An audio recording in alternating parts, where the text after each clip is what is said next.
All right. Welcome, everybody, to the Sentinels of Liberty podcast. I'm your host, Redbeard, and I'm joined today by Rebecca Whiting, the chair of the LP Minnesota. There's a lot to talk about, and I was kind of looking forward to this conversation, I think probably for a couple of weeks. You and I had been kind of discussing about having you back on and talking about all of the insanity that's taking place in our state. Unfortunately, we're kind of in the main headlines nationally. Not for good things. Minnesota kind of blew up. I would much rather it be for one of our horrible sports teams, but unfortunately, that's not the case. And the Vikings didn't make it anywhere, so we're not even in the the playoffs, so we can't even nag on them for that. Unfortunately, it's for a lot worse things. So without further ado, I'll give you a moment just to kind of introduce yourself for anybody that's not familiar with you. And take it away. Sure. My name's Rebecca Whiting. I'm the chair of the Libertarian Party of Minnesota. I've been in this position for a couple of years now, so kind of know the inner workings of, what the Libertarian Party stands for and what's going on in Minnesota. Our candidates, we've been working with a lot of, not just candidates, but issues across the state have been for quite a while. Even before I became chair, that's one of the, the big thing was to work with, candidates come for election season and then it's just, it's gone, but the issues stay forever, so working on a lot more issues. And then, I guess the short version of myself, I live up in northern Minnesota, just shy of the Canadian border. And raise a family, do politics on the side, have a job, have a business, have a farm, busy, just busy. Yeah. So, and then, Minnesota's absolutely been in the headlines, and we were in the headlines long before ICE came to Minnesota and before Renee Good died, before the Somali fraud. Like, this has just been one thing after another. And I mean, I think those of us that live here know that there's a lot of problems. So that's why I got involved. Why I started doing things politically. Even if you don't like politics, politics really likes you. So you don't get to just sit this one out. There's no space for neutrality at this point. Yeah, for sure. And I think, it's one of those things being two people out of many who live in this state. It's always interesting seeing the outside observations from people too, because it's like, okay, like you see like what you're shown, but we have a unique perspective to where it's just like, look, like it's not just one of these overnight things, like a lot of these issues, and for good, bad, or indifferent, have all been the works of things that have taken place over time. It's not like they all of a sudden just magically started to combust. And I mean, even if you want to go back to all of the George Floyd things, for instance, right, where you had just what's the word I'm trying to look for, just like this growth or this explosion of people that showed up to what initially started as protests, which eventually turned into absolute chaos. It's like, even then, it's like you're only citing, it becomes a thing where like people cite one example, and it doesn't necessarily make that wrong, but it's like, look, like we've had a lot of things over the years that have just kind of fed into the escalating tension. And I think the general point of view for a lot of people is, like all Minnesotans think this way, or all Minnesotans voted for all of this, or all Minnesotans just, wanted this to happen, or they we're okay with all of this happening. And the reality of it is, and you and I have talked about this a number of times, is like when you go and talk to the actual average person, like a lot of people just, they're kind of sick of both sides in Minnesota, at least in my experience when I've talked to people. And so I think there really is like, you get a lot more of the extreme elements, whether it's, the extreme left, or you get some of the more extreme right, which I would even argue that we've talked about a number of times that Republicans might as well be Democrats in the state of Minnesota for the way that they vote and the way that they conduct themselves. But, it's like there's a lot more to it than just what you see on the outside. And so I think having the perspective from the inside and actually taking time to talk to people, I think a lot of people would be able to find a little bit more nuance in all of the things that are going on versus just a quick Fox News headline or an Alex Jones, headline where it's like, oh, the cesspool that is Minnesota. It's like, okay, we get there's problems, but there's a lot more to it than that. And there's right. Yeah. If this was just as simple as like, we're just going to remove this person with a swipe of a pen, yeah, and we're just going to write this order and get this guy out of office. yeah, that's not going to actually fix anything. Mhm. This is systematic, top down at every level Yeah. of life and government. Mhm. Is where we have problems at this point. Yeah. And here's the thing: is that there's the Minnesota politics are different, not because it's the politics itself that are different, but that Right. Minnesotans are a very different kind of person than a Mhm. lot of people across the country. Minnesota has a microculture that a lot of people have a hard time understanding until Yeah. you have lived here and experienced it. But Mhm. I mean, I've talked to, and I can say that because I'm not from here originally. Sure. I'm actually from the Gulf Coast, all the way Sure. at the other end of the Mississippi River. And I've lived in all over the country, Colorado, Sure. in most of the southern states, up the East Coast, Minnesota, Midwest. Minnesota's just different. Yeah. And the same tactics that you might be able to use in other states to win the hearts and minds of the people don't work in Minnesota. Right. They don't work. And it's the uniqueness, I think, is what kind of sets us apart from a lot of things. But then also part of that is why we have a problem that we have. Sure. Because there's a lot of what's the word I'm looking for? Not maybe passive is the right word, but people tend to just, and not everybody, but there's this widespread just like, well, it'll work itself out and it'll be fine, and we just need to be nice to each other, which is fine. I like kindness. Yeah. But we can't also at the same time, sometimes that kind of just, I'm just going to take a back seat and let this work itself out, enables the problems that we have today. Yes. Yeah. But you're also, at the same time, you got to convince people who don't like to be active participants in the day-to-day management that needs to take place. You have to convince them to be active and to do stuff. And when I think I've kind of determined that like the Renee Good situation is kind of like that big brother, little brother kind of syndrome. Sure. Because I've seen Minnesotans across the board who may not even have been friends with Renee Good in normal, life. Yeah. But now all of a sudden you have federal agents coming in from out of the states and like causing a ruckus and hurting one of our own. And Minnesotans are very good at like welcoming and accepting people. That's why like there's a lot of immigrants here, I think, is because for a lot of people are very welcoming of immigrants. Sure.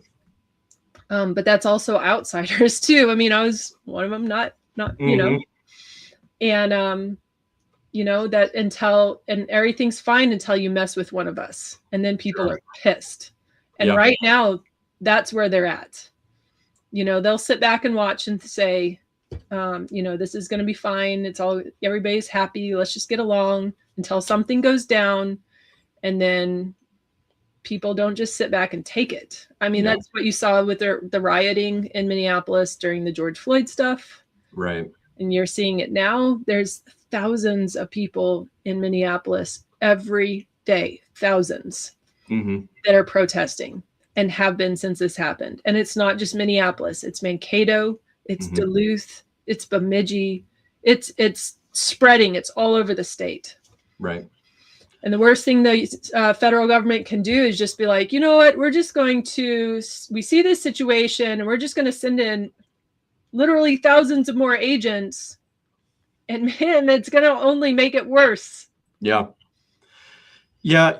And something I think, I don't know, you can take what I'm about to say in whatever direction you want, but I do remember a conversation we had at one point, and I do think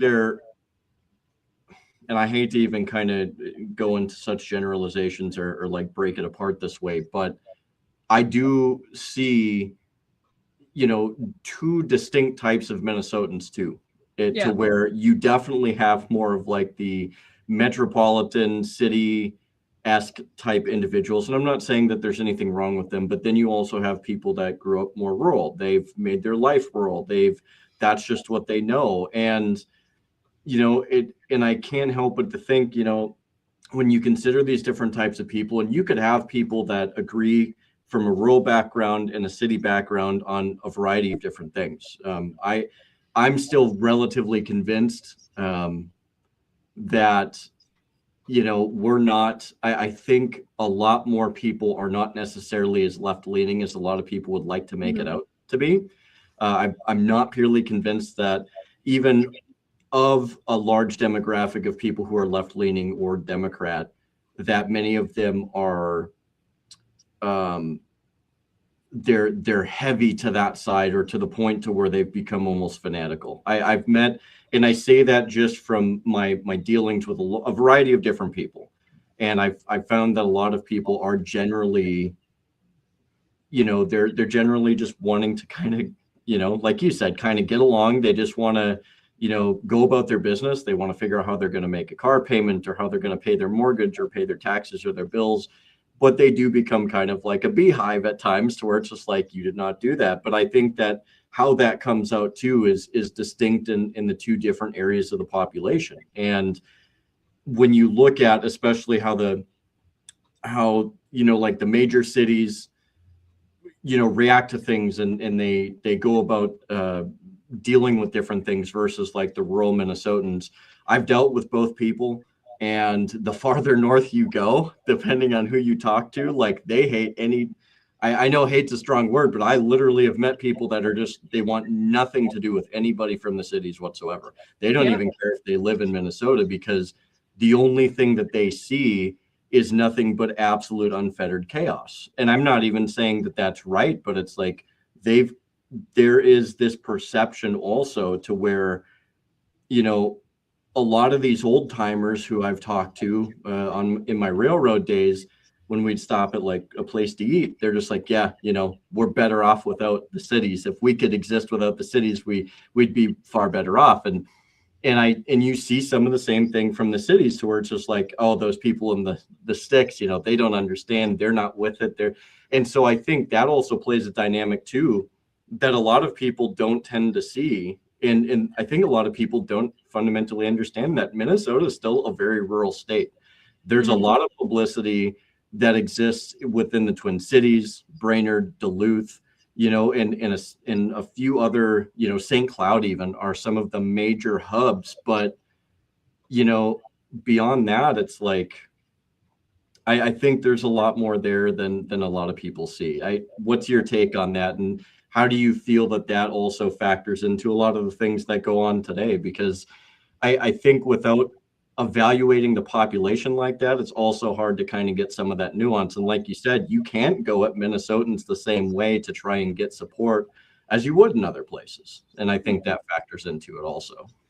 Yeah, there's definitely a disconnect, maybe even a bias between, the cities and rural Minnesota. And most of Minnesota is rural. Like you have, just thinking about like looking at the, like the state map, right? It's probably 90%, at least 90% rural. You have a lot of towns that are between 50 and 200 people. That's, somebody could be like, oh, I was just going through this town, and you could live here your whole life and don't even know what town that is because there's only 50 people in it. Why would you know, 100%. Yeah. And so there's the volume, the population density is in the metro. It's Rochester, Duluth, St. Cloud, Minneapolis, St. Paul, and all the surrounding, towns around that. But the land mass is outside of that.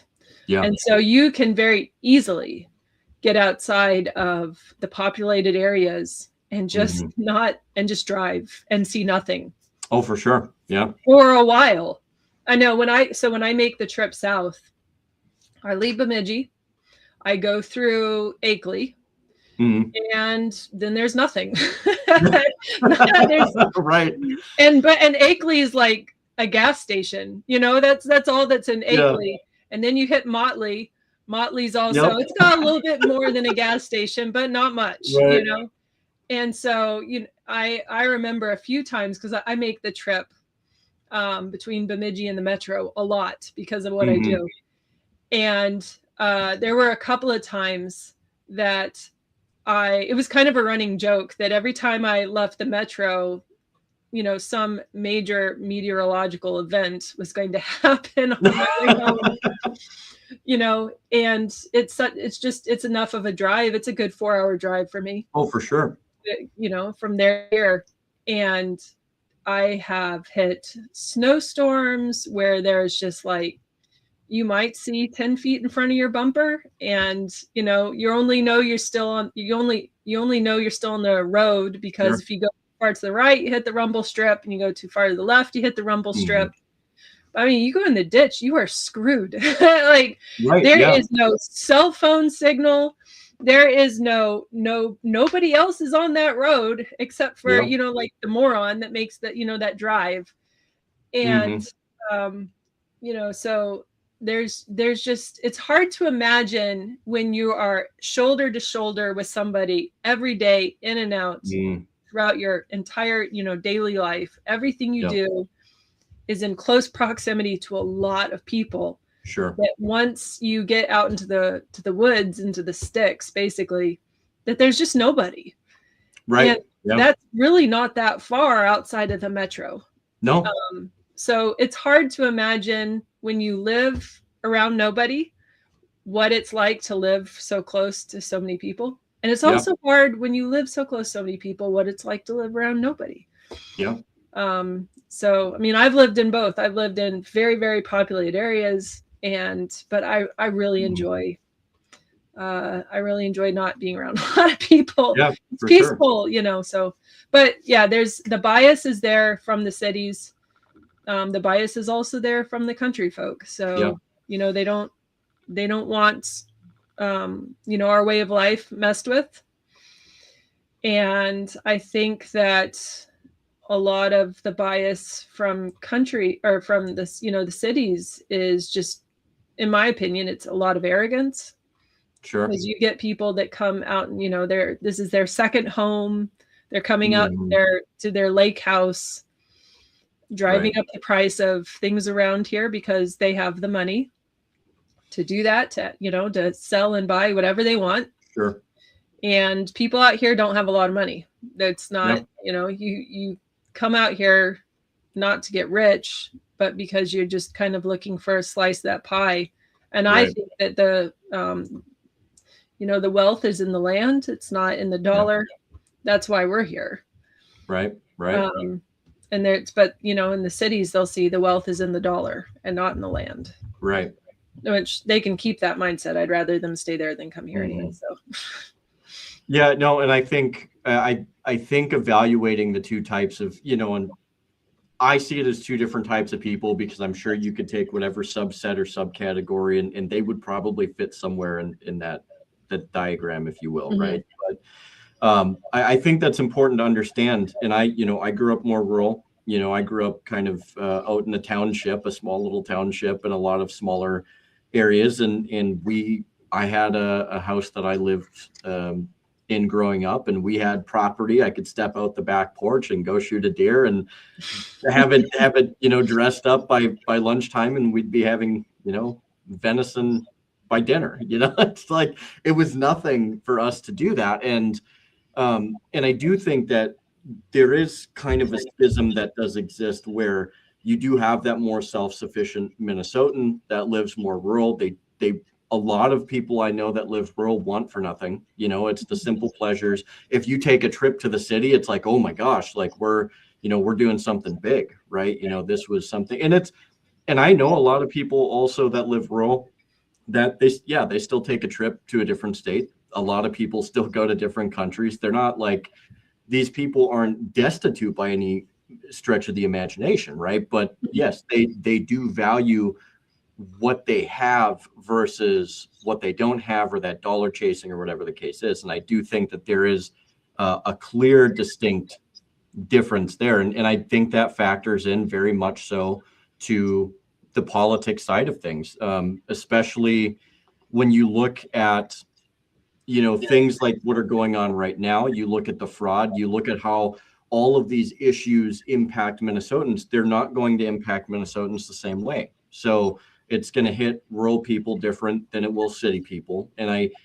can already hear some people being like, oh, well, it's going to hit everybody. It's like, yeah, but I think in order to understand how to evaluate this and how you're going to, like you said, you can't go at Minnesotans the same way as you would other people. So in order to break that down, you have to understand who you're dealing with. And, and there's some people that are just like, it's in the cities. I'm like 6 hours north. I don't care what happens to people in the cities.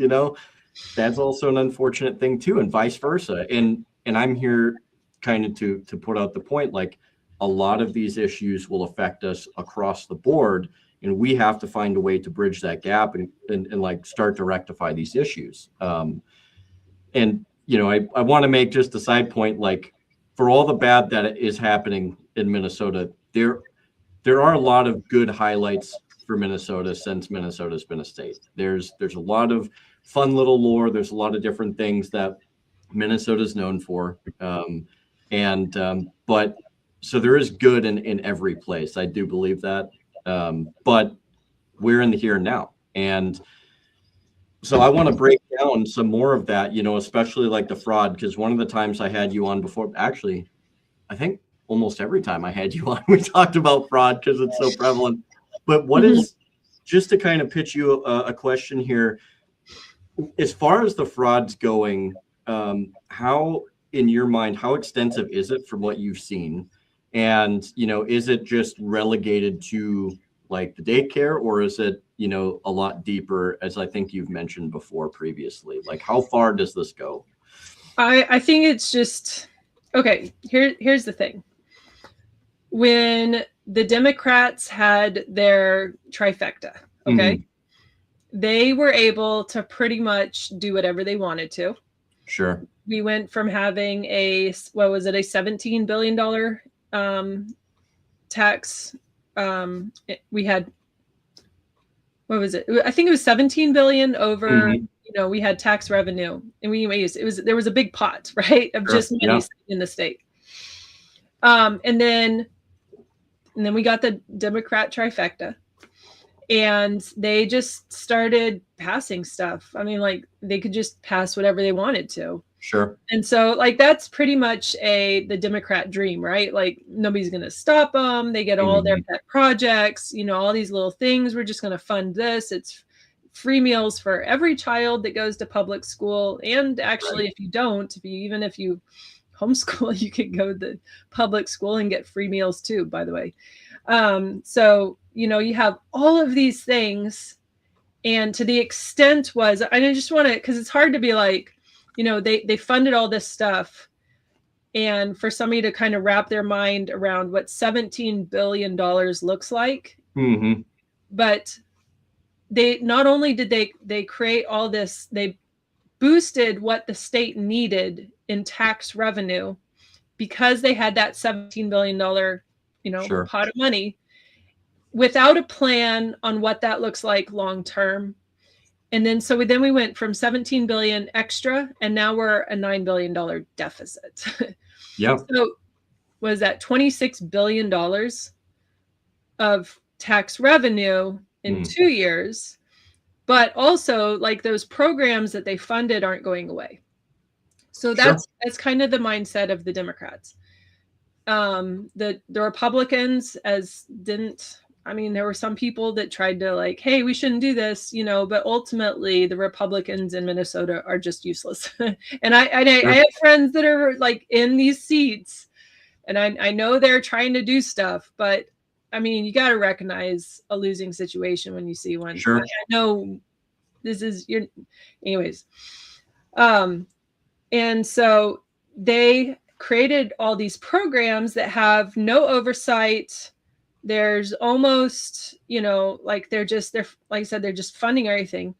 But then, so you have people, especially when you create programs without any long-term plan, without any oversight, without any of these things that should go with handling taxpayers' money responsibly. Sure. There are going to be people that are like, oh, shoot, I could just sign up for this and get this free money. I think that's what happened. Yep. And you're always going to have those people that are looking for, the loopholes, the easy way out, take advantage of something somebody else did. And if somebody had had any sort of foresight at all, they could have been like, this is a situation that we are creating that is going to be ripe for fraud later on down the road. But they didn't, yep. So here we are talking about fraud. And, this has been, the fraud has been coming out for years, long before Trump was president, long before it became national attention, long before any of this stuff, right? And people have been, being investigated, going to prison, long before any of this became national media, became attention to the national media, right? Sure. Yeah. So now we have Trump as president. He's like talking about Minnesota fraud. Minnesotans, we all know about the fraud. Like, he's kind of late to the game, actually. Right. And he's like, you guys got to do something about it. Well, actually, things are being done about it. Yeah.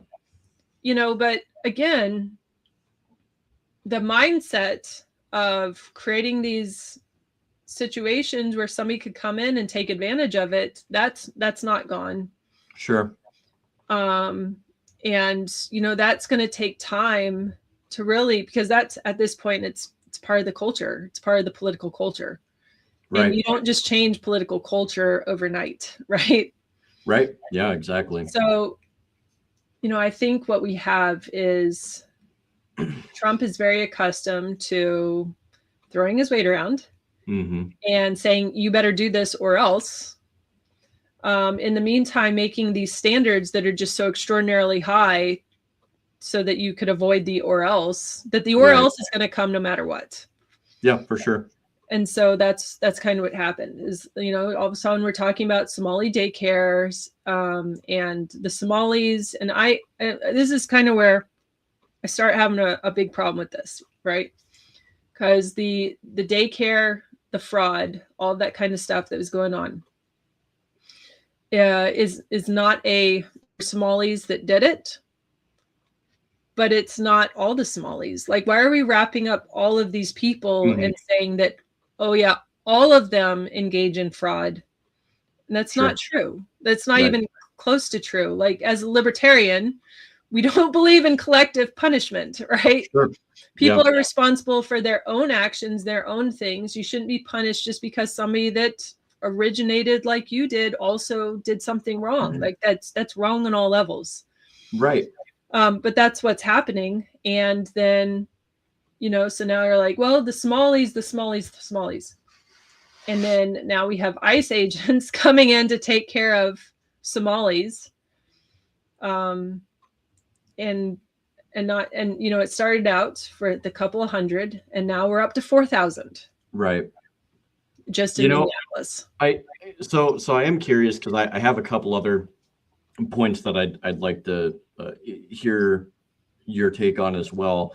You had mentioned that, we had been dealing with, the fraud for many years. Everybody knew it was going on. Heck, I mean, to be fair, there were certain things even in Duluth that Duluth itself was having to deal with in terms of fraud as it pertained to the casinos, as it pertained to the Duluth city itself, where people were going out of their own way to investigate the city of Duluth because they're like, hey, some of this math isn't working out.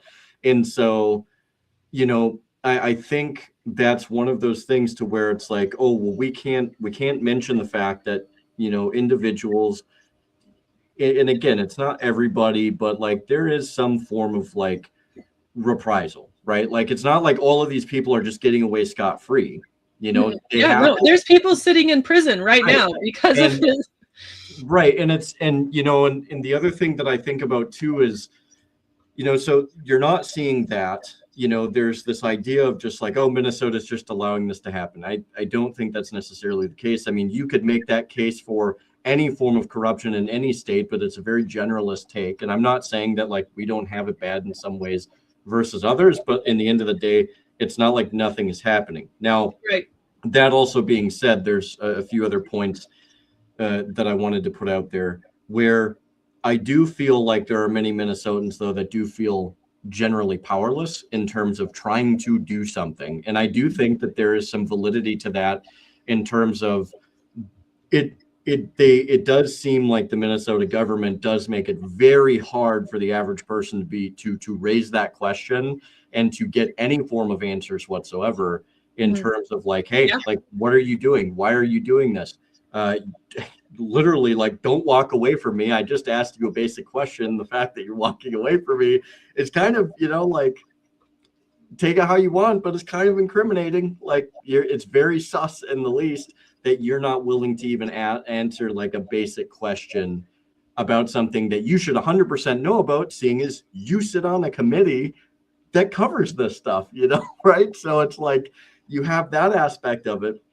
And then, when it comes to the federal involvement, there is this thing that I think about quite often, how much of these things are federally subsidized. That's another conversation. I'm just not hearing enough of it, but it's like, okay, how much is the federal government coming in and subsidizing some of these state programs? The federal government loves their control by way of like, hey, we can't technically go in and like show that we're funding these programs, but here's some things that we want to pitch to you. And then it's like education. They do that with the schools. They can't technically make the curriculum, but they can make a proposal by way of which they can get more control into the general education in terms of schools. So, and then threaten to withhold funds if it doesn't pass. And they do it with they do it with the police departments, the sheriff departments, et cetera, et cetera. So that's the other thing I want to look at too,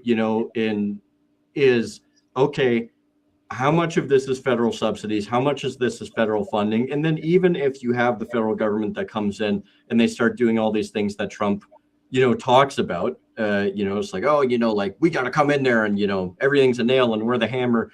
Well, okay, fine, whatever. Like if that's the way that you see something, but how are you going to deal with the vacuum? Because just because you think that you're going to go and like deal with the situation, you don't think you're going to leave a vacuum. And there's I mean, let's be honest.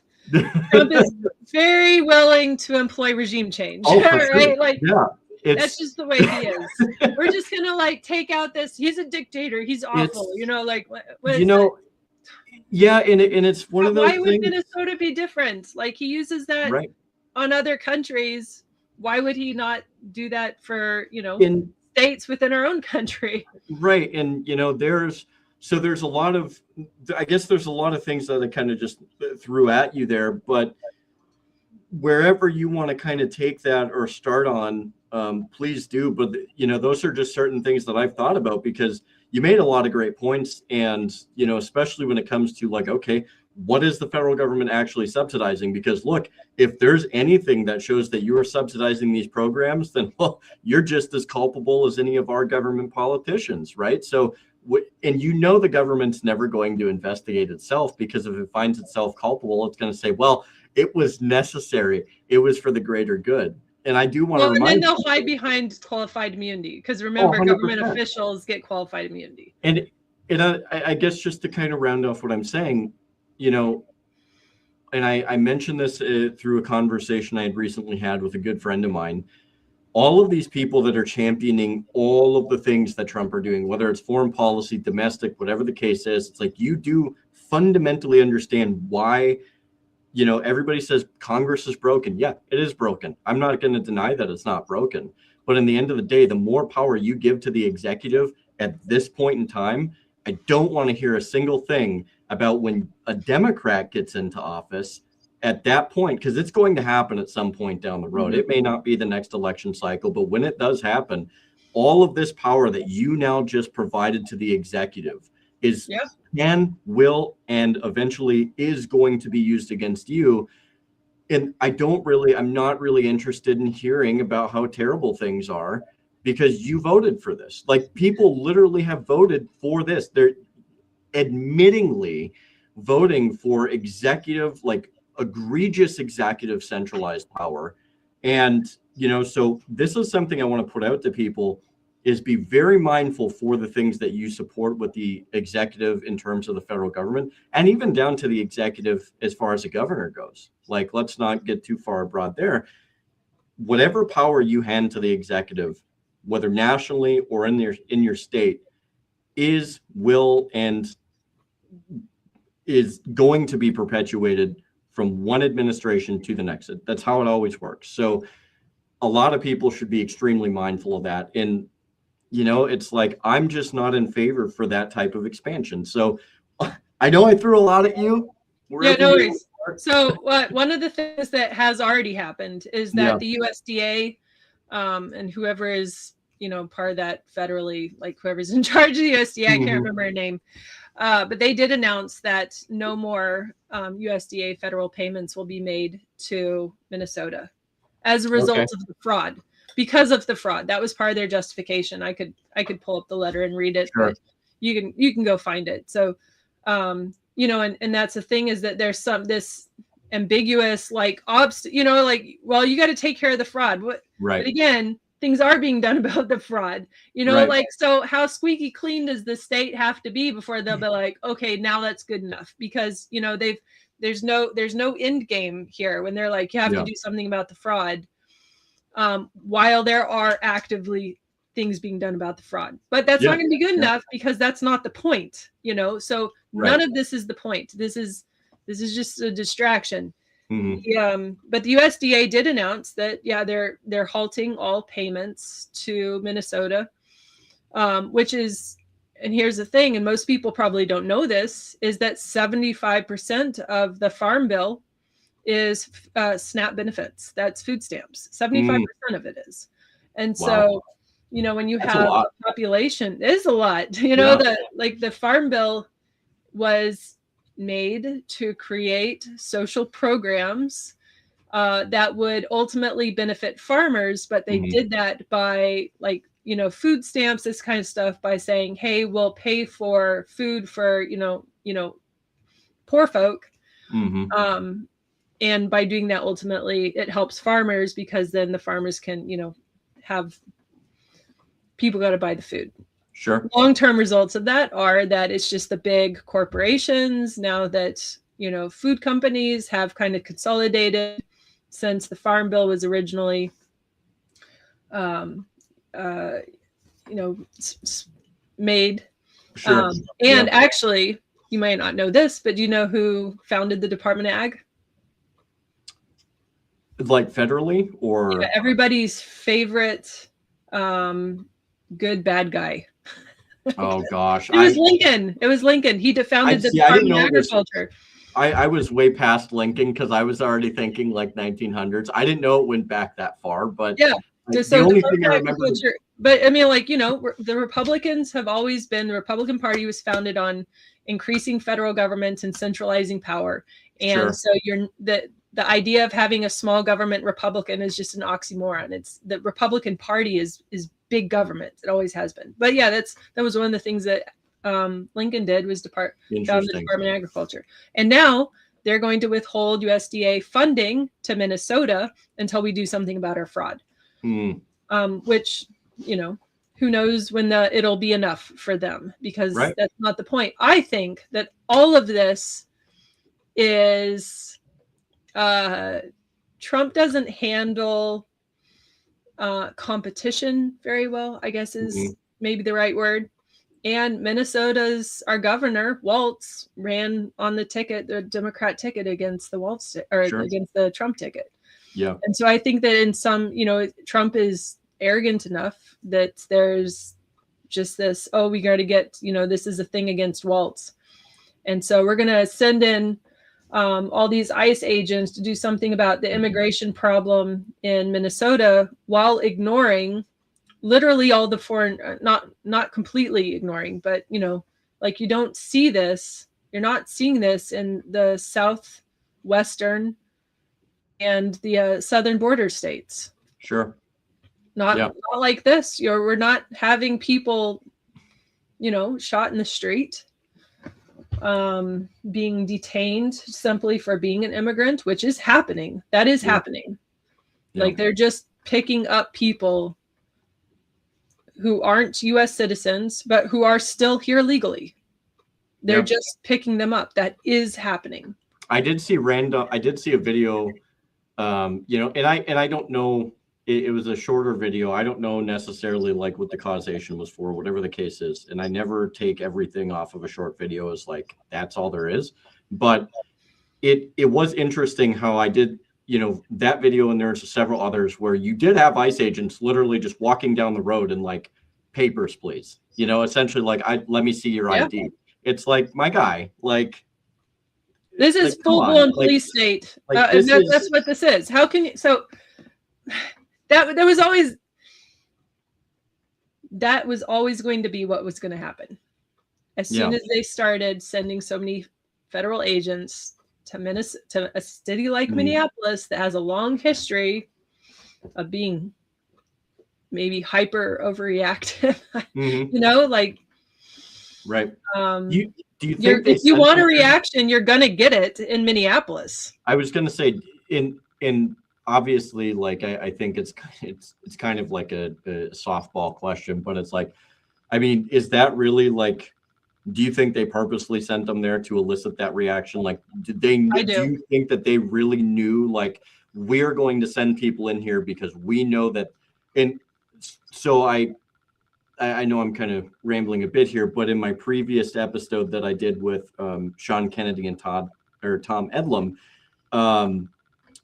I did put out the point that, like, look, like, there is this overwhelming need for the government to create chaos in order to justify whatever it needs to justify, to say, like, hey, we're making you safer, we're doing this, it's for your good, whatever, or ramming a law through, whatever the case is. They always have to try and insert themselves into a situation.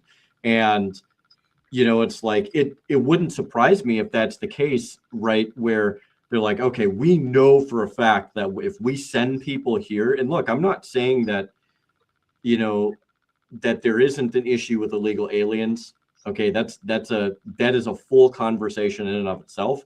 But the point being is, where you're going to get that reaction from, given the history of Minneapolis and St. Paul. Yeah. Right. Well, and see, here's the thing, though, is that they're not targeting illegal aliens. Yeah. They're targeting everybody. Mm-hmm. They're rounding up. There are reports of Native Americans that have been taken by ICE. There are legit American citizens that are sitting in ICE detention centers.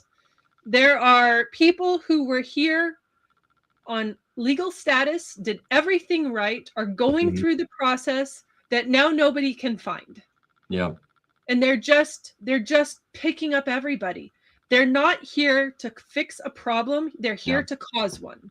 And we need to be very clear about what this is actually happening, because this isn't, they want a problem. You're going to get it in Minneapolis. Yeah. I mean, anybody that knows the history and knows how kind of, for instance, I did an interview with somebody from the Star Tribune. Yep, I think I remember you talking about that a few days ago, right? Yep. And they were like, well, once the immigrant problem is taken care of, then the won't that allow for some space basically to rebuild trust between law enforcement? You misunderstand. Yeah. There was no trust with law enforcement before this happened. Yeah, that ended a long time ago. That was a long time ago. When I say that the fraud and the corruption is systematic, top down in every aspect in Minnesota, that's not just including politicians. That's for sure. Law enforcement Yep. is just as much of a part of that. The judicial system, just as much of a part of that. The Secretary of State's office. So, being able to like vote your way out of this. I don't think you can because they've monopolized that too. Sure. There is every part of this from top to bottom is gone. Do you think it, just going off of the corruption point there real quick, do you think, and I think this I do really think this factors into like the defend the guard situation, in turn, not, I'm kind of segueing, but I'm trying to stay on this point, but there's a lot of conversation about when it came to something like defend the guard, and I hope everybody understands where I'm going with this here in a minute, but you have a lot of people that are like, absolutely, like we should not be sending our National Guard into illegal, unjust, unconstitutional wars. There should be a process that should be followed, without, sending them into the fray, to die for something absolutely stupid. I totally agree with that. I think defend the guard is absolutely necessary for every state. That being said, there is an example, or numerous examples rather, of these high-ranking officers in many different National Guard outfits and amongst the states that are just like, no, like this is detrimental to, like they don't say to us, but essentially like that's what they mean, right? Because they're just like, oh, dude, I'm not going to get my Raytheon job if this crap goes through, And it's so when we talk about corruption in fraud, I mean, how much of that do you even think exists in the Minnesota National Guard? I mean, is it?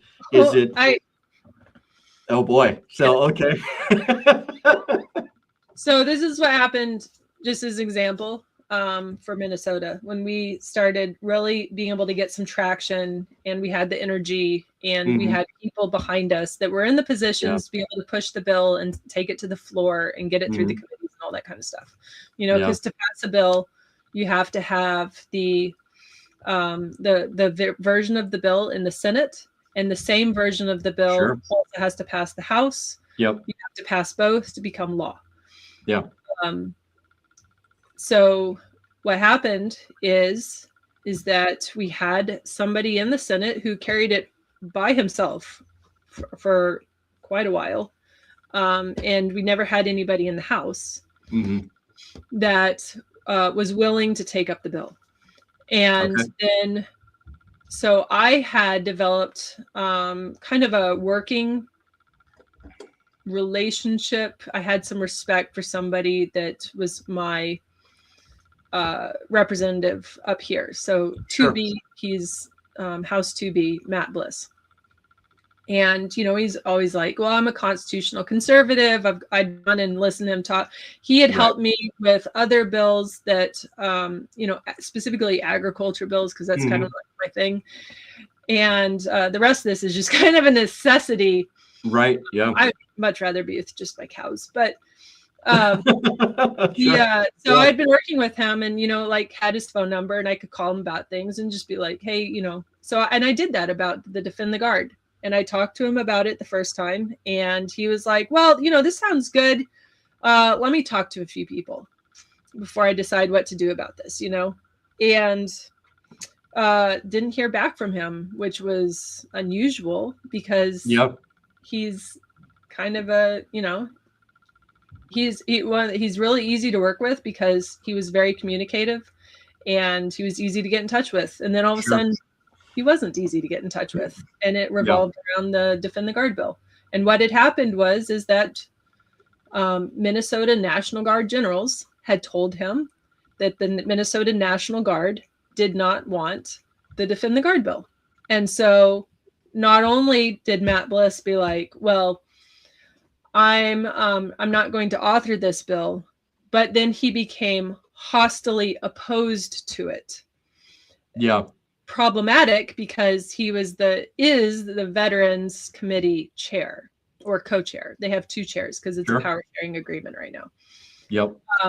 And so in his position of being the Veterans Division chair, being unwilling to even allow this bill to go to committee to be heard meant that it was never going to get traction in the state. It didn't matter what the Senate did if it couldn't pass in the House also. But that was what happened, is that he went or they got in touch with, or whatever, however that went down. Right. Minnesota generals. Yeah. There's only 3, by the way. So, I mean, like, not hard to find. Only 3. But they were like, well, the National Guard doesn't want this. And then spoke for the entire National Guard, which, first of all, is illegal.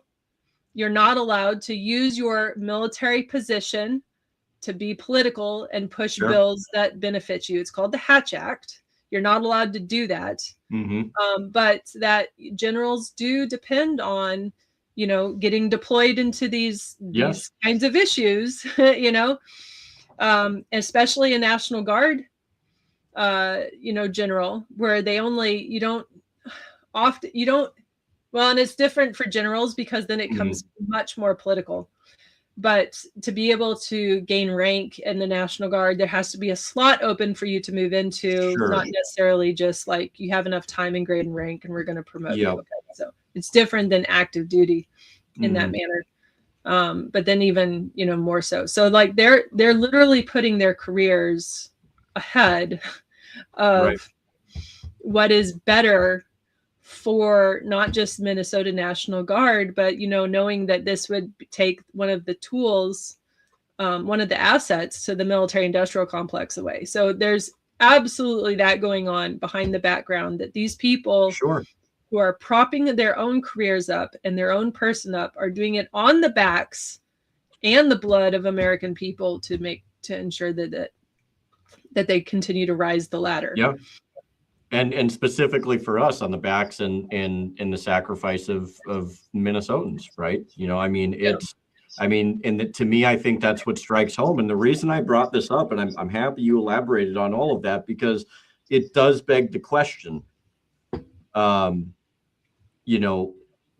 we look at Minnesota National Guard involvement, whether it was George Floyd or any other time of chaos that they have ever been deployed in recent times into like Minnesotan cities, right? And I think George Floyd is very contemporary example of this. It seemed like there was such a detachment, and I talked to some people that were in the cities during that time, and they're just like, there was times where we didn't know what the hell we were trying to do. Like, we would be sent over here, made no sense because there was nothing going on over there. And then we should have been over here where there was all of the destruction going on, but we weren't. And so we were going through neighborhoods that had nothing to do with anything that was happening over in this neighborhood. And it's like, I can't help but to imagine, aside from like the dysfunction that I've heard from people, that I can only imagine there's some type of like incentive or I don't know if it was fraud or corruption or something like that motivated those decisions by people that were overseeing the operations down there. And to me, and maybe I'm completely off base about this, and if I am, I'll yield myself to that. But what's to say that things do escalate, which I do think that they eventually will at some point. It's like, is our National Guard going to be Minnesotans for Minnesotans, or are they going to just do whatever they're told, despite the fact that they're supposed to be Minnesota National Guard and not the federal government's, strong arm? Because I think that's a very, very dangerous situation that we could potentially be facing. And I don't know if you know much more of like if it goes that deep, but I had always suspected that in the end of the day, like I'm not convinced at all that anything that happened during, especially the George Floyd thing, like none of that made sense. And I know so many people, whether they were part of the National Guard or not, that I heard a lot of the same thing on that. And to me, it's just like, okay, you can't be that like dumb to make those mistakes. Maybe they were, but like when you're actively putting your people away from the places that they should be going to help contain something, you know, I don't know. I mean, am I off base on this? And before you answer, there are a couple questions that I think you might be interested in looking at too that I'll pull up after you address this. So the question was like basically like the leadership of the National Guard once they're down into the metro and activated, which I'm assuming that, I mean, that's the path they're on. If they haven't been activated, they're getting ready to be. Mm-hmm. Yeah. You know, and they'll have decisions to make. Here's the thing about the military, and it's the military across the board. It's not just National Guard or active duty or any of the branches, but because the UCMJ, the Uniform Code of Military Justice, is the same for all branches, right? Sure. It's not different. But that you are, as a soldier or a Marine or, you know, whatever it is you are not required to follow illegal orders. You are required to determine for yourself what orders are legal and which ones are illegal, and expected to know the difference. Yeah. Because at the end of the day, the person that's going to fall for a decision that you made in engaging with illegal orders falls on you. Yes. Not just leadership. And there's going to be, and that's why that's important, you know? So like, right. What I'm worried about is that for just because I was in the Army, I did this. And so I know a few things about stressful situations. But that to be able to treat somebody inhumanely across the aisle from you, the first step that has to happen is a level of dehumanization. For sure. Yeah. Right. You have to quit looking at that person as an equal human being who has rights and start seeing them as the enemy. And I don't know where that's at right now, because there's so many different groups in play at the moment down in Minneapolis.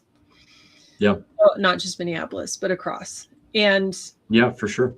There's a lot of people that are not associated with any group that are just as mad, you know? So,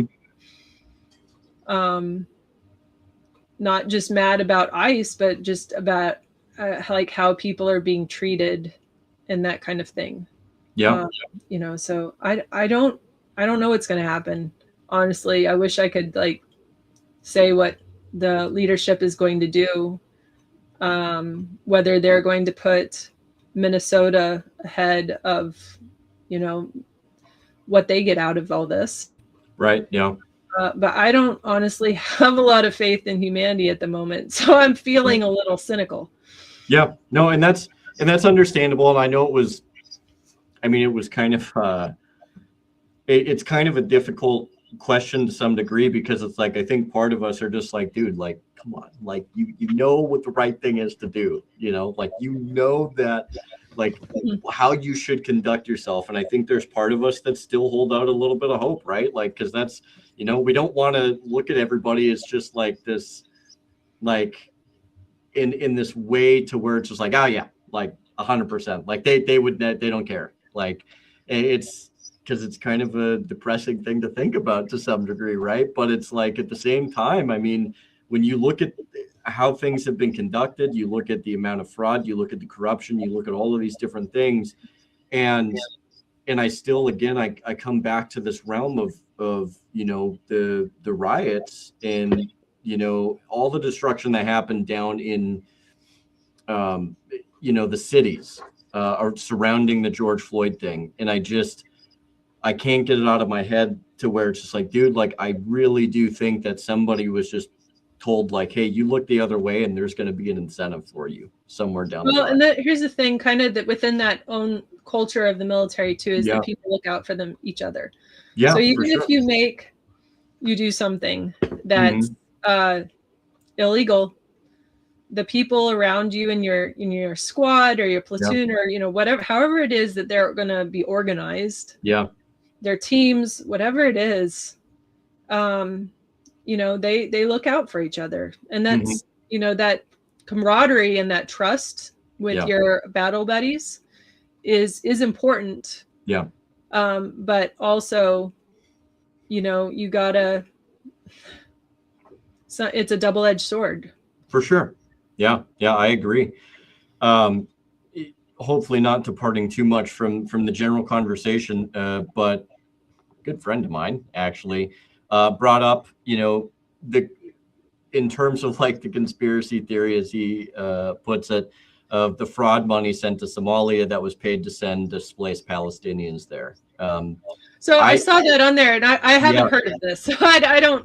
I haven't really either. And I had seen David under there. He's just like, yeah, absolutely, I did. He thinks that they sent it. For me, it's kind of, I don't know. I could go either way. I don't know enough about it to be like, absolutely, yes, that did happen. But I wasn't sure if you knew any more about it than I did. But no, not really. That's the first time I've heard about that. And so, is it to send displaced Palestinians to Somalia? Is that what you're saying? I think so. Was to pay to send the displaced Palestinians there. I believe that's what they were saying. So, which, I mean, if you depending on how far you want to go down the rabbit hole, I mean, all you'd have to do is really funnel it through the system enough times, wash, rinse, and repeat, and have the necessary agreements between the U.S. and Israel. And then I'm sure that's, there was an announcement, I think it was a day or two ago, where Trump said that they're now on to phase 2 of the whole Gaza situation. So what does that mean? Does that mean that he already told you what it means? Yeah, remember, they're going to level Gaza and they're going to create Rivieras. Remember, he said that. And I guess that's what I'm saying is, like, if that's what they're on to, then again, I can't say for certainty that you have all of that fraud money that's being funneled there, but it's like, look, okay, so where are they going to get the money for replace or sending these people? Like, what are they going? I would argue that there's one side of this whole thing that's become so used to exterminating people at this juncture that I don't think many people really care what happens to the Palestinians as long as they're not there. And it's, to me, I think their whole thing is to get them out of there so they can build up this Riviera like you're talking about, and like what he's talked about, it's going to be the greatest thing. Okay, you've never seen Palestine look so good, in Gaza, and beachfront property. But it's like, it is one of these things to where it's like, okay, to what end? What does this look like? Where's all the money going? If it is going out of the country, then I'm going to come back to my initial thing, to where if Trump is the one, if the Trump administration is it, the administration that we all think is running the country at this point, right? Then how is it getting out of the country? Because you can't sit there and tell me that the federal government wouldn't know about the money that would be sent over there to bring these people, bring them over to Somalia, and then like, to me, that's you base that off of assuming that the federal government is trying to solve a problem. Yeah, no, and that's just it. They're not trying to solve problems. They're right, and so they're creating them. and that's, I mean, again, it goes back to that realm to where, I think that if as soon as they start to see that there's no chaos in a certain area, they have to generate a problem in order to justify it. And we've seen that with all of these different conflicts and wars around the globe, but we see it here in the United States. And when I look at Minnesota, I see it as one big perpetual problem that is incentivizing a lot of people in order to get involved, where there, it's like we can, to some degree, we have been solving some of our own problems, but there's a lot of factors in that. And I think the incentive for the federal government is they want to have more control, especially over places that are disagreeable to them. And whatever that outcome is going to be is the one that they're going to accept. I think as long as they can ascertain that control, I don't think they care what the outcome really is. I really don't. It's that nail and hammer effect, to where I think it's become so used and it's become so relied on by this administration, especially within the first year, that they're just like, okay, well, I'm not actually convinced anybody knows how to use diplomacy or talk to anybody. No, because they haven't tried that. And look, here's, even if they did, the Walz administration in Minnesota isn't willing to listen. Yeah. So I really, this is escalating to a point where it's out of our hands. Yeah. Yeah. And the people that are making these decisions on both sides are they're poor leadership. They have no idea what they're doing. Walz is, I know he was a sergeant major in the National Guard, or first sergeant, I guess maybe I think if I remember correctly, sergeant major status was taken away or something like that. But that doesn't really, just because have a rank in the National Guard doesn't mean you know what you're doing, if we're being honest. Right. And Trump is accustomed to just throwing his weight around. Sure. But so is Walz, because he's got the machine behind him. Yeah. Why would he? I don't know. And I mean, at this point, he's not even going to be running again for governor. Amy Klobuchar is. Oh my gosh. We haven't even. That's a whole nother thing. So we just. I don't see how this could. There's no result. There's no way to, on our end, fix it. You're just going to have to decide whose team you're on. Yeah. And for me, I choose neither of them, really. But I choose whatever that's going to lead us back to, liberty principles. Yeah. Which is neither red team or blue team. They're not going to. Right. Yeah, and that's one of those things that I really do. I really think is becoming more and more present, because both sides have become so destructive of their means, to the point to where eventually, I mean, when you look at how this all plays out, I mean, they will destroy themselves. I mean, it's inevitable. And it's really kind of picking at one point, what side of implosion you really want to be on. I don't like either of them. Unfortunately, one thing I have learned, especially if you tend to lend yourself more to the liberty disposition, is they both hate you. And so that is the one thing they can both get behind. And they both hate people that try to support liberty. They both hate people that won't take one side or the other, which is exactly why they bring it down to this idea of, it's just like, well, if you don't support me, you support the other side, and vice versa. And I think, it's the big reason why I can't do like the left versus right dichotomy. It's why I tend to lean a little bit more libertarian, obviously. But overall, my principles and my perspective, to the best of my ability, is that which, has microscope of liberty, I guess, is the best way to put it, right? To where it's like, look, here are the principles, here are the things that we founded ourselves on. And even beyond that, right? Like there were people hundreds of years ago that fundamentally understood what liberty is. I feel like a lot of people think that this is a more newer, contemporary 1776 point of view, but they were taking people, from way long ago that had these understandings, these beliefs, these principles that existed well before our founding fathers ever did, and so these are not something that are new, but these are the things that typically lend themselves to a better way of living, a better society typically. And they're ones where if you do have quarrels or issues, you can typically settle them without having to shoot somebody, right? Like but it doesn't lend itself to the advantage of giving one side typically more power than the other. It tries to create some form of a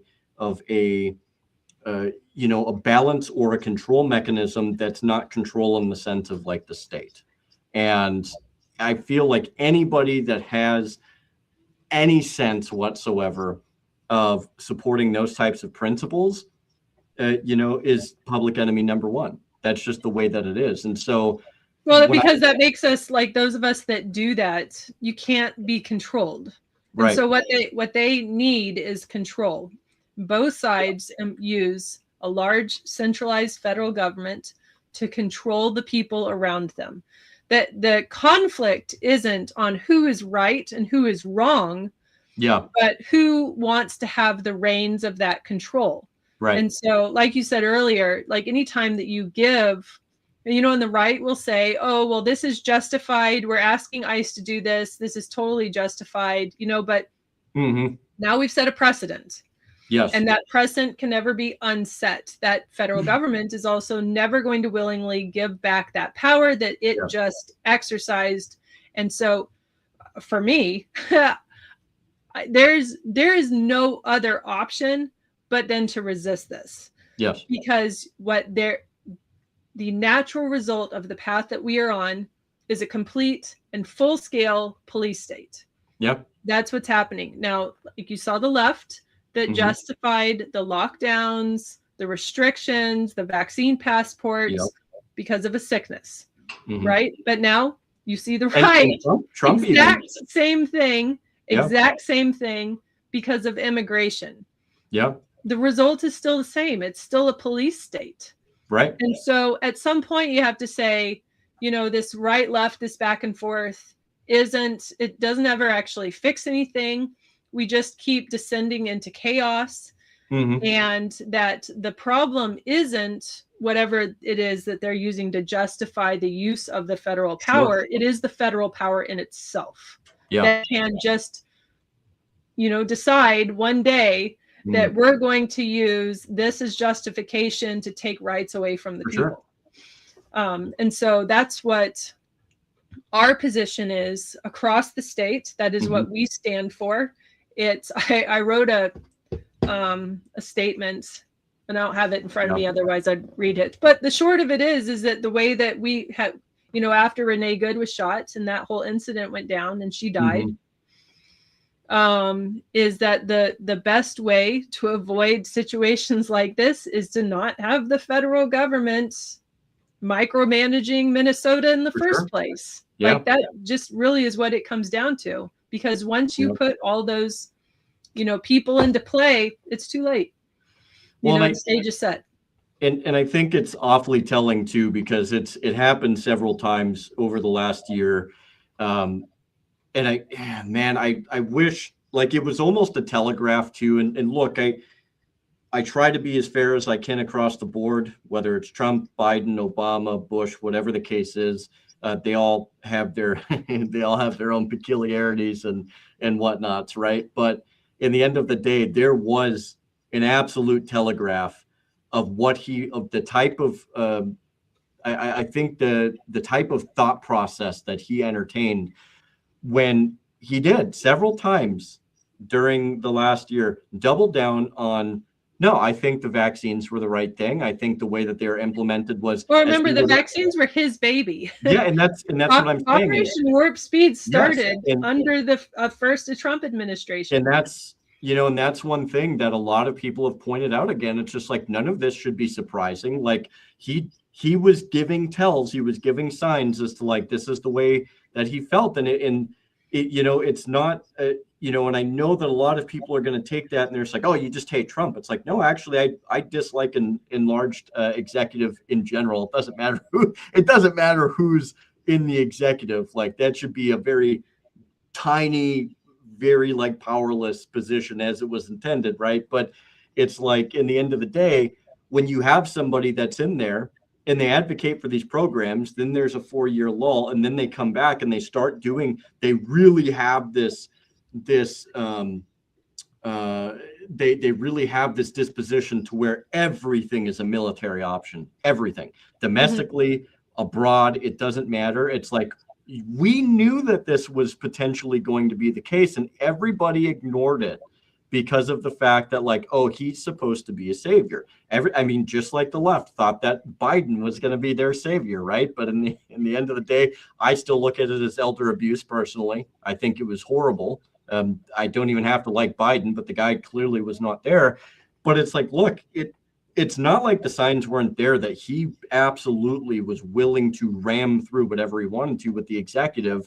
And we saw that also with the slew of executive orders, which how many people in this country understand how executive orders are even supposed to work? There's like, oh, this is great. It's like, yeah, for as unconstitutional as many of them are, it's like, you do realize anybody who goes into the office of the president afterwards can just do away with them. Right.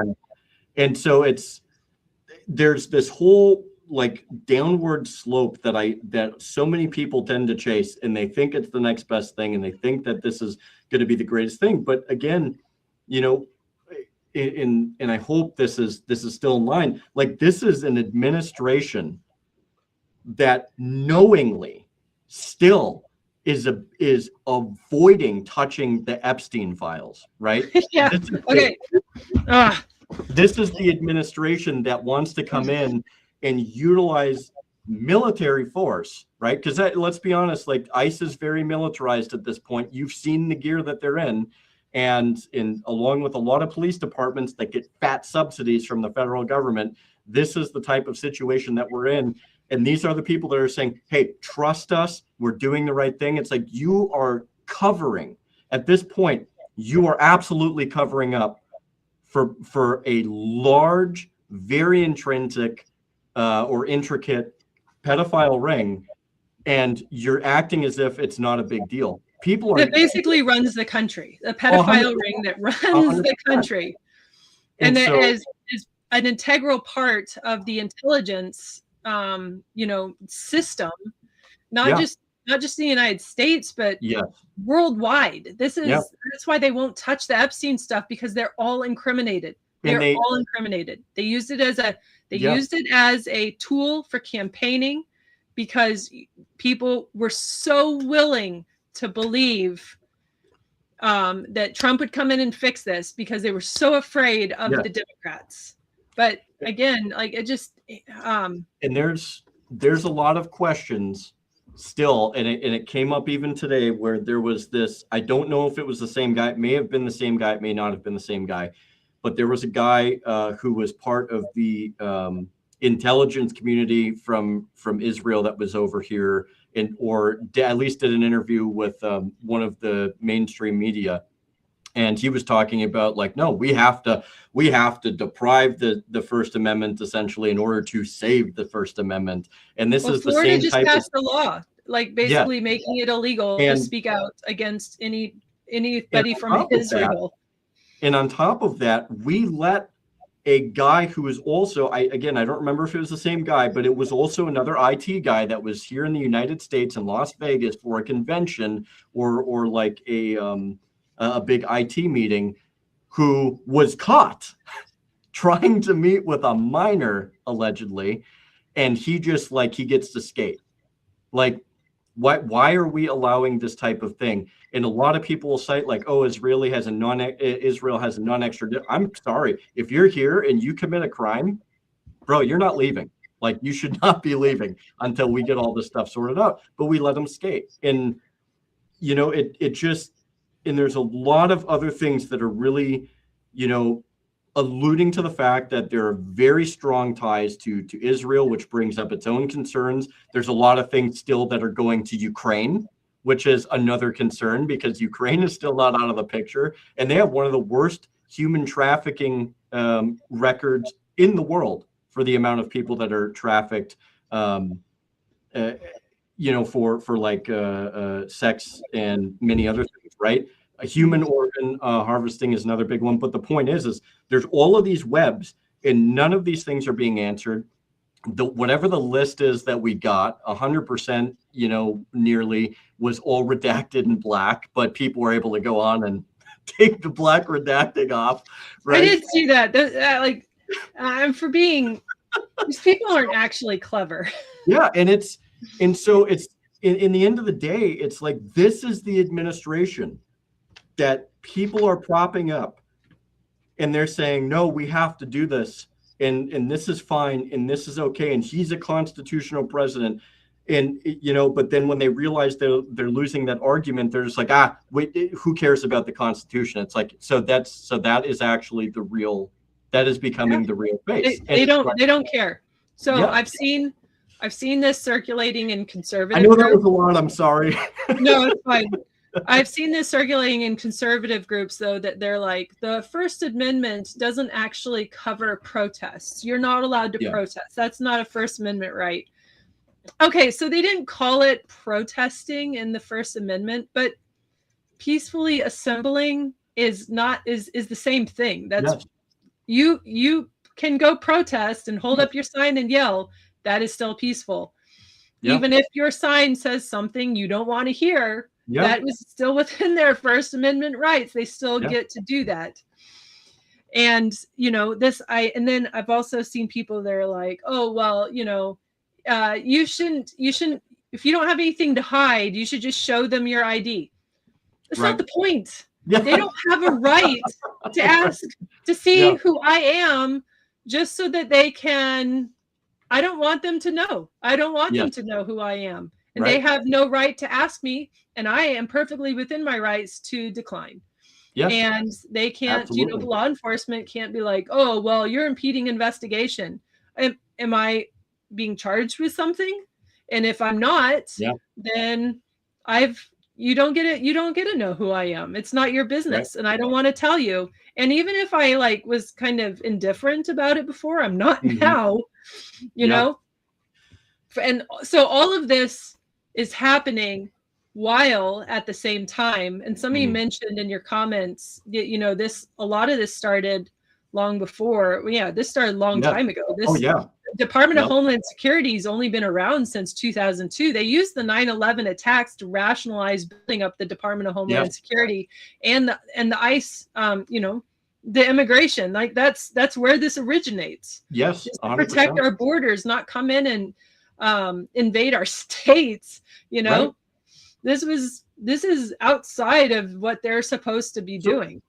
So what, do you remember in the first, I think it was the first couple of months of the administration, when they had sent down Marines and Army detachments to the border? So what happened to that? Are there still those guys down there, those guys and gals, or did they just vanish without a trace to reinforce the border? Because it's like, and then if that's the case, if they are down there, then what is the well, look, I don't know, because this is what they say and what is actually going on are two totally different things, right? They do a great job of obscuring. I'll give them that. So they invaded Venezuela because they're sending drugs into the United States, and we're going to save millions of people's lives because we invaded and we got rid of Maduro. While putting his vice president in power, by the way.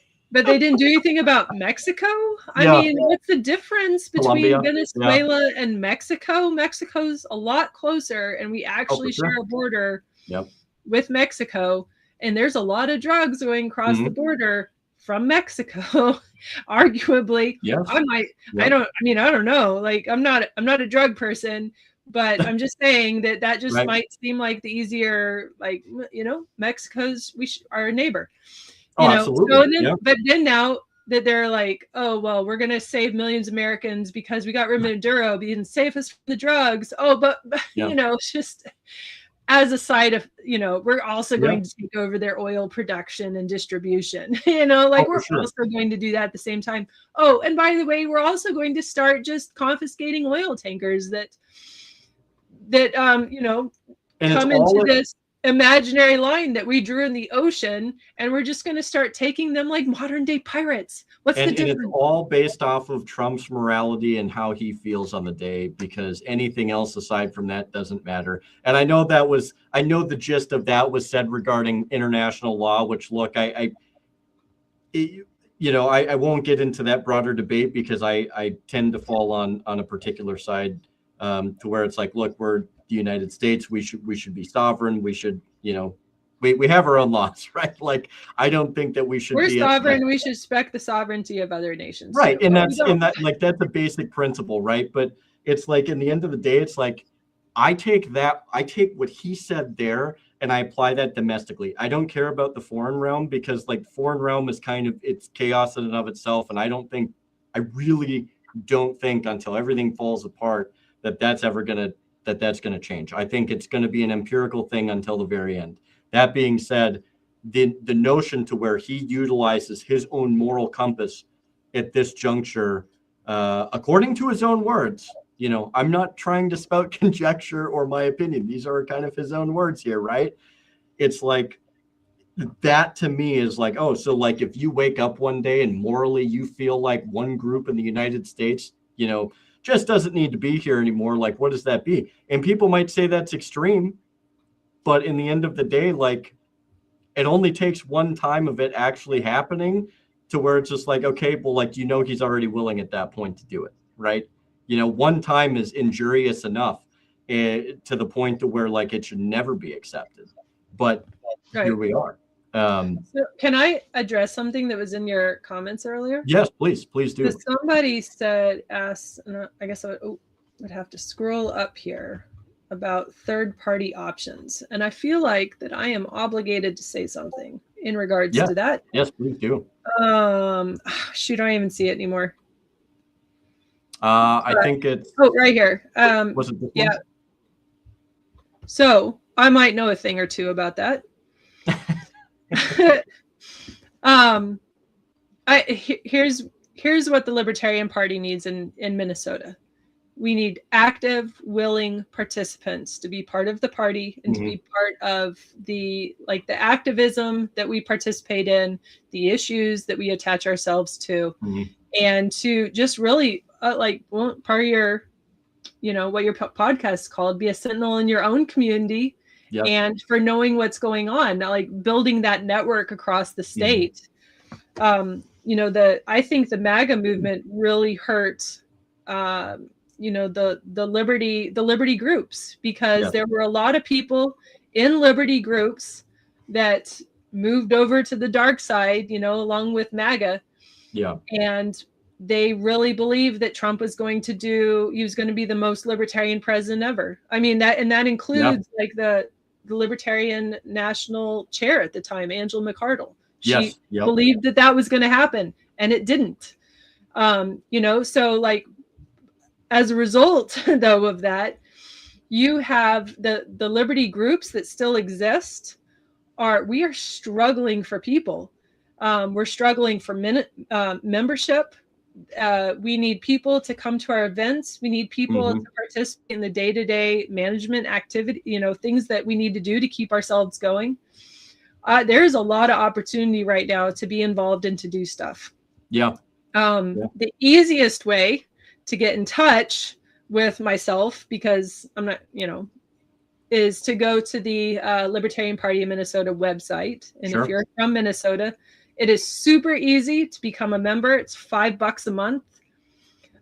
Right now, especially, we're gearing up for our convention season. So our state convention is at the end of March. And we are still maybe within our window, our 45-day window. I'd have to look at the dates. So if you join the party right now, you can come to the convention and vote.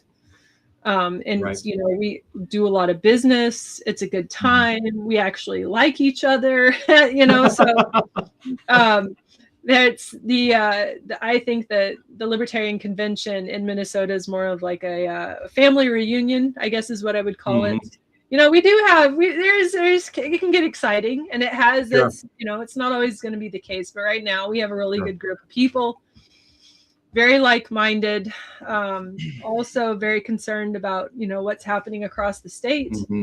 And, you know, it really is that simple. Join the party, $5 a month, info@lpmn.org. You can reach out. Joey is the person who answers those emails and then forwards the ones that to myself that are that I need to read or whatever, or are to me. You can get in touch with me at info@lpmn.org.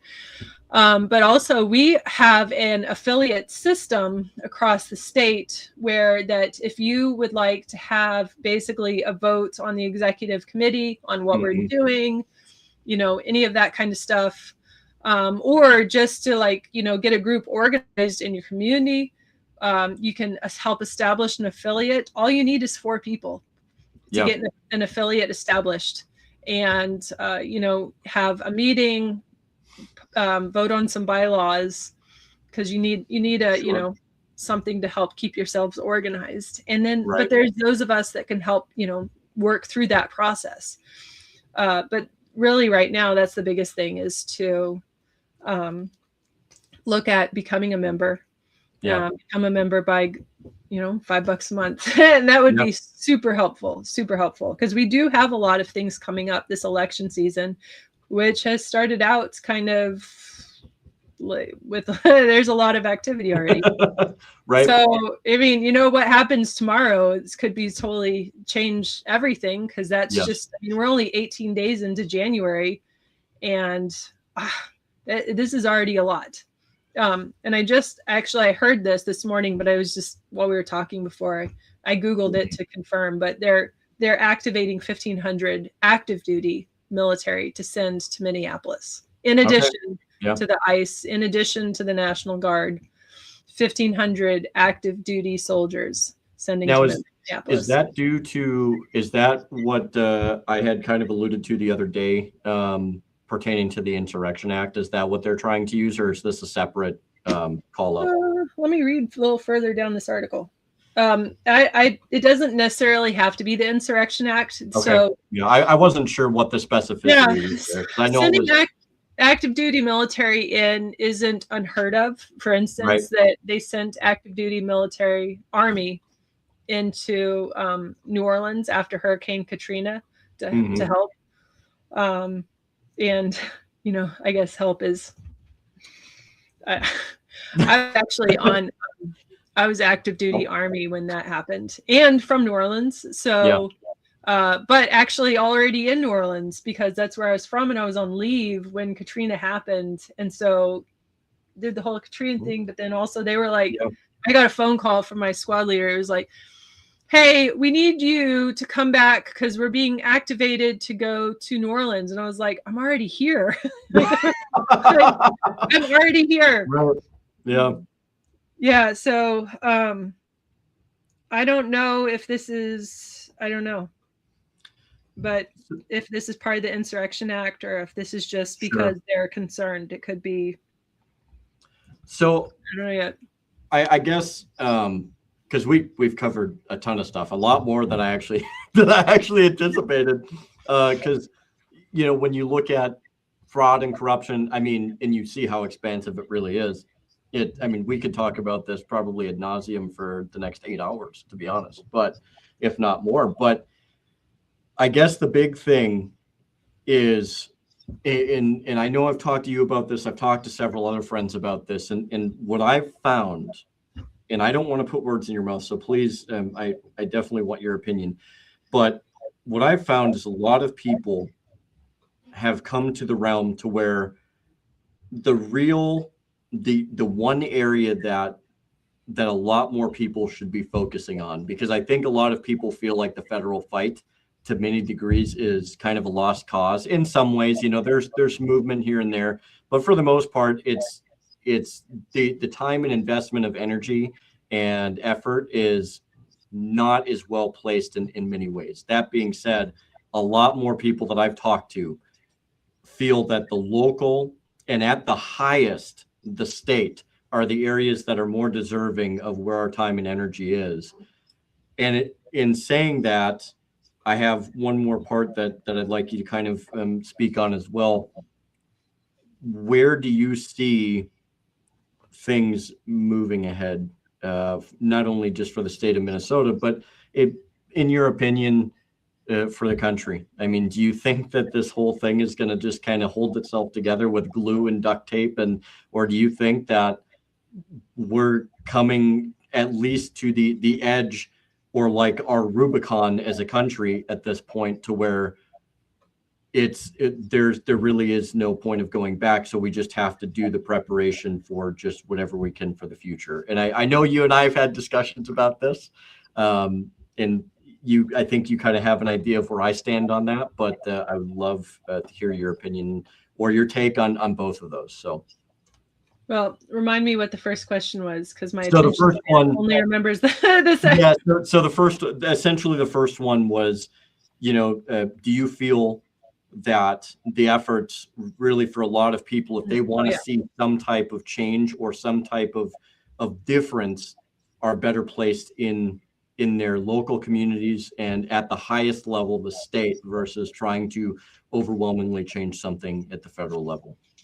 I think you need to know, like, everybody's got their limitations, right? Mm-hmm. But we all are, part of the same, the group of people. We all have different jobs. Yes. And not everybody's job is going to look the same. Some people are going to be, where they're at in their life, where they are geographically, what their physical capacity is. All of those come into play. Yes. Maybe they're more geared at, going to your city councils, paying attention, your county commissioner meetings, your township boards. All of those are also vital positions that need to be filled by somebody who is not going to just, absorb power and grow it. Like, we need honest people that are going to put first the freedoms and the liberties of your fellow citizens and your neighbors above your own interests. We need people at those levels, but also we don't have the luxury of really dropping the ball at any one of these at this point, because everything is such a mess. That there's a lot of theories about how the Libertarian Party could, come in and overtake things. And, so there's a lot of, some people are of the mindset that we need to focus on local and it'll grow from there. Other people are, and it's really easy to just pay attention to the big politics because they're always like so in your face, and the other ones are a little less, they're a little less fancy, so right. But those are also, equally important. So, where you're at in my position, I tend to gravitate more towards the statewide, because, I'm chair of a state party, so like if I was a township board member, I'd be paying attention to, the township stuff, but, and then, so that's kind of, but we need people in all aspects, so, and some people can do more than one job at a time, so we have people on our executive committee board who do local, they're on the township board seats, they're on the city councils, but they also help us manage the state party, so you, depending on what your capacity is, you could do both, but then, so then the second part was, where do I see things going in the future? Yeah. I know it's kind of it's a loaded question. I study a lot of history, and there's absolutely nothing new that we are facing right now that somebody at some point in human history has not also faced. Sure. And so I take a lot of lessons about things that other people have had to go through and overcome, and apply that, because whether people want to acknowledge it or not, the one thing that's constant is change. Yes. I don't, at the rate and the path that we are on, this is unsustainable. I don't see how this gets better. It's kind of like, when you're in that downward, you're compensating, and then all of a sudden just there's a crash out. Right now we're compensating, but barely. Yes. And I feel like that this is different from what happened in Minneapolis in 2020. I think that this is different because in Minneapolis in 2020, you had the George Floyd incident. You had other incidences that created the public backlash that caused the protesting, the rioting, all of those things. This time is different because there isn't, you had the incident with Renee Good, but it was an incident that was caused. It wasn't spontaneous, if that makes sense. Sure. This was intentional. It's being egged on. And the people that caused the problem with the mentality and the way that they address things, and by creating that environment of fear, are still there creating that environment of fear. And instead of being like, the public's not really on our side with this, we're just going to back down and do strategic reevaluate what we're doing and try to go at this from another angle. Instead of doing that, they're doubling down. They're pushing more agents, more troops, more. And all of this is all happening while Minnesota has been building a surveillance system across the state for several years now. So if you don't know what flock cameras are, it's AI-driven surveillance that anticipates crime, not, and then sending it to a database. These cameras are all over the state. I think Bemidji alone has 8 of them. So if Bemidji, a town of size of Bemidji, has 8, you can imagine how many, your metro cities have, right? And then all of this data is being driven into a database to anticipate crime. That information in the hands of the wrong people, it makes that just, I don't see how this gets better. And I don't see how we fix this other than just fix it by going through it. And figuring out what this looks like on the other side. And I hate that because first I have kids, I don't want them to have to go through that. I don't want them to have to, go through that. But at the same time, the sooner we get this taken care of, I don't know, maybe I don't even know. But then, equally so, I know where this goes because I'm an Iraq war veteran. I know what war and fighting and battling on the streets is going to look like. And there's not going to be anybody that's unaffected by that in the future. If it comes down to that, you're talking about the extent that looks like is absolutely completely terrifying. I remember hearing somebody, I wish I could remember who said it.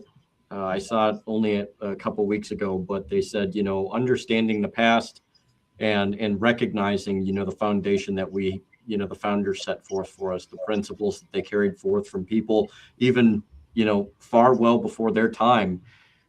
It's important. It's important to understand these things. It's important to carry these things through, but there is a category of individuals, or demographic rather, where a lot of people want, like we want to have like the founding era back. And, I like the way that he said this. He's like, look, we can't reverse time. We can't go back to how things were, but he's like, we have the tools to move forward and create something better. We have to learn that we're in the situation that we are now, and the only way to get better is to move forward beyond this and not try to continue walking backwards, because walking backwards is not you're not going to achieve anything, but you can move forward. We know that we can move forward. And I thought about that for quite some time, and I was like, no, yeah. And I have to admit, I was the type of person to where for a very long time I was like, man, we just need to try and get ourselves back to that goal. And when as I matured in kind of my realm of thinking as it pertains to liberty, and then I saw that quote especially, I'm just like, no, that person is 100% right. I totally agree with that. We have to take what we know. We have to take what we understand. We have to take those principles and move forward with them instead of trying to go backwards. Because if we move forward, there's still a fight, but it's more of a tangible fight. It's more of a fight that is within reason, something that we can create and make something out of, especially if, and this is maybe hard for people to conceptualize, even if the United States itself or the state of Minnesota doesn't exist anymore. We have the tools and we have the principles and we have the compass to be able to do something better, even if none of these things exist anymore. And Right. that's where my mindset has been for quite a while. And I think I had mentioned that to you in our last conversation, where I think that is more of a rational thing. Now, that doesn't mean like obviously, yeah, we have to work and try and make the best of our situation, and we have to try and make the changes that we can here, if only to set up and make sure that if everything does tend to fall apart, that we have a building blocks or a foundation to work from. And I think that's a very, very tangible and realistic way of looking at something. And I think in that alone, I'm always a person that I'm hopefully realistic, to the point to where like there is hope. If you know history, an empire is never going to last forever. It historically has never lasted forever. So there is hope in that, but there's also hope in the fact that if you do the best that you can by your children, if you do the best that you can by yourself, by your community, and you continue to foment and espouse the ideals and the principles of liberty, at some point it is going to catch on more and more and more. And I believe it was Jefferson who talked about the fact that liberty is taken in increments, right? Jefferson talked about liberty being won in increments. It's not going to be this huge, gaping, massive victory. It's going to be this thing to where it requires tenacity, it requires work, it requires being involved. And I think in that, there is a semblance of hope, but we have to be realistic about our situation. And, and I hope that from this discussion today, that people are able to at least kind of have a better understanding of certain things that are going on in Minnesota, especially if they live in Minnesota, but also hopefully something they can maybe take and identify certain things in their own states to where they're like, hey, like this might actually be taking place here. This might be this, but at the same time, we can still potentially do something about this too. We don't have to just sit here and accept it. We don't have to just sit here and do whatever. And so, yeah, and really, like, just a final thought for myself too. Like, the community of each other is going to be vital going 100%. forward. Yeah. If you haven't like figured out how to, if people watching there in Minnesota haven't figured out, or even in your respective states, figured out how to get plugged in. Yeah. Please do, because if everything in our lifetimes, if there is ever that power vacuum, it has to be filled by people like us. Yeah. It has to. Otherwise, the cycle just keeps continuing. Yeah. And then it'll be another problem down the road, And so 100%. we have an opportunity, even though, like, the path through that, and two, it is kind of uncertain, but that will present opportunity, because that power vacuum always exists. We already have the infrastructure in Minnesota built up at this point. We're not trying to reinvent the wheel. Exactly. Yeah. People to come and be part of us, you know? And that's kind of where we're at. So. Yeah, absolutely. Rebecca Whiting, thank you so much for coming on. I greatly appreciate all of your insights and everything that you had to bring to the discussion today. And if you have a couple minutes, I'll talk with you after the show here. Sure. But no, I really enjoy having you on, whether we do a whole episode talking about agriculture and farming like we did before, or we talk about more serious issues that don't include livestock and fluffy cows and all of that fun stuff. I had to get a shower right before I got on here because I had just been out in the bar and I was like, my hair, and I smell like a cow. I know it's just a podcast, but I have personal standards. Yeah. Well, it's never a bad thing to just take a minute and be like, I look like somebody who works and is involved in these activities, but might take a minute. I greatly appreciate it, and thank you again for coming on. I will try to have all of the links for the LPMN down below in the description. I'll do that in some editing here a little bit later, and I will also have a few other links to some educational resources like the 10th Amendment Center, Liberty First Society, as well as a few more links for those of you who are looking to kind of get involved, and whatever level that is. Again, I think, Rebecca, you mentioned it very well. Like, everybody kind of has their place. You just you don't be afraid to test the waters, figure out kind of where you fit in, what works best for you, because we all have our own strengths. And the only way that we don't benefit, or we don't change things, or we don't try to make a difference, is if we never get involved at all. So with that being said, thank you everybody for coming and watching the show today. I greatly appreciate it. Thank you for the support. Throw down a like, a subscribe, share it wherever. It really does help in the algorithm, and we all know that the YouTube algorithm is it's a thing.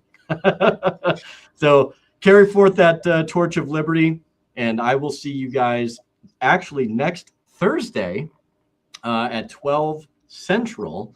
And I'm going to be having Scott Horton come back onto the show, and we're going to talk about the craziness of foreign issues, because that's what Scott does. And so I'm going to be super pumped to have him back. And he's coming to Minnesota too for our convention. So there you go. More incentive if you're a Scott Horton fan. Come see him in person. Yeah. Come down to the convention. I'm going to be going, and I think it's going to be great to meet you in person, and many other people within the LP, and hopefully make not only just new friends, but also good working relationships with everybody. So I really look forward to that. So yeah, that's it for the podcast today. Come and check us out next Thursday again, it's going to be 12 not Eastern, 12 Central. I'm butchering my own promotion here. It's going to be 1 p.m. Eastern time. Should be a great show. I have a litany of topics and all of that. So I look forward to seeing you. And take care. Have a great rest of your Sunday, and we'll see you later.